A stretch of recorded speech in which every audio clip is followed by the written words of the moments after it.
Comment installer une prise RJ45? Depuis le 1er janvier 2008, la norme NFC 1500 rend obligatoire l'installation du câblage RJ45, la dénomination commune pour des prises 8P8C avec un câblage à 2 ou 4 paires torsadées. Ce nouveau réseau gagne les intérieurs de façon progressive. C'est un réseau qui vous permet de faire dialoguer vos équipements multimédia entre eux. Ainsi, tous les signaux différents sont diffusés.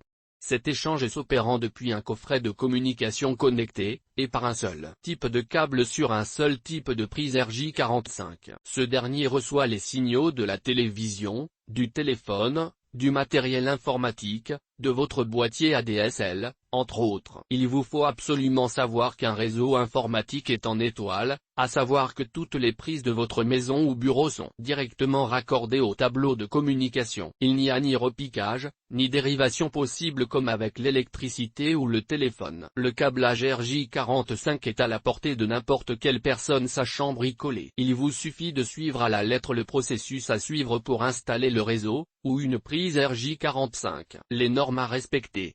Comme mentionné ci-dessus, le réseau RJ45 est à faire en étoile. En somme, il vous faut relier directement chaque prise RJ45 de votre maison à votre tableau de communication. Les câbles RJ45 peuvent être composés soit de 4 paires torsadées, donc de 8 fils en tout, soit droits soit croisés. 2 paires de câbles sont utilisées pour le câblage du réseau Ethernet 10 centièmes de Mbps. Pour les mêmes informations mais en 1 Gbps, 4 paires sont utilisées. Les autres paires s'utilisent pour le téléphone, via France Télécom par exemple, et pour la télévision, voire pour une seconde ligne téléphonique. Il existe plusieurs normes de câblage pour les prises RJ45, la T568A, utilisée dans le domaine résidentiel, la T568B, plutôt utilisée dans le domaine professionnel. La norme T568B est plus répandue et donc plus communément installée, même dans un foyer résidentiel. Les câbles multimédia sont différents des câbles électriques. Ils possèdent plusieurs grades, 1,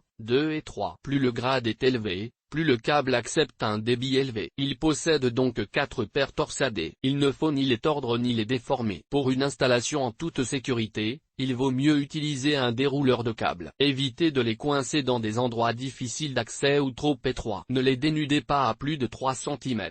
Si une gaine est endommagée, vous devez changer de câble. Une fois endommagé, il n'est pas possible de réparer le câble, surtout avec du ruban adhésif. Effectuez le montage des colliers de serrage à la main. L'installation d'une prise RJ45. Il vous faut commencer par démonter le boîtier mural et le blindage autour. Les différentes broches sont identifiées par des numéros, eux-mêmes inscrits sur le circuit imprimé, et regroupés par paires. Pour câbler la prise, vous devez dénuder votre câble sur 2 cm. Ensuite, séparez les fils du blindage puis enlevez les feuilles d'aluminium. Ramenez alors les fils vers la gaine, en prenant soin de repérer les différentes paires au préalable. Avec une pince plate, placez les fils en face de chaque broche, en suivant le schéma de câblage qui vous est normalement fourni avec le boîtier. Ceci fait, vous pouvez sertir les fils sur les broches, les couper ensuite avec une pince coupante pour éviter qu'ils gênent lors de la remise en place du blindage du boîtier. Avec un serre-câble, fixez le câble et remontez ensuite le boîtier, blindage et capot. Fixez-le à nouveau au mur.